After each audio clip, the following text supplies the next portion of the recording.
If you want to change wallpaper on Xiaomi 17T or 17T Pro, first of all we need to go to settings. Over here in settings we're gonna scroll down a little bit and then you want to go to personalization.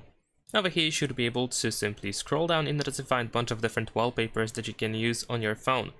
We even have some system wallpapers, and most of the time you can tap on this more text on the right side in order to find more different wallpapers from that selected category.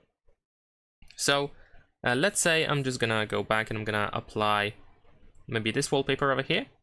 And then we can choose if you want to set it for the lock screen, home screen, or both. I'm gonna set it for both. You can still make some slight adjustments, like for example you can zoom in and zoom out. You can also move the wallpaper to the left and right if you use 2 fingers. And you can also scroll to the, swipe to the home screen so that you can, for example, toggle the blur effect. And then once you are done, just tap on apply in the upper right corner.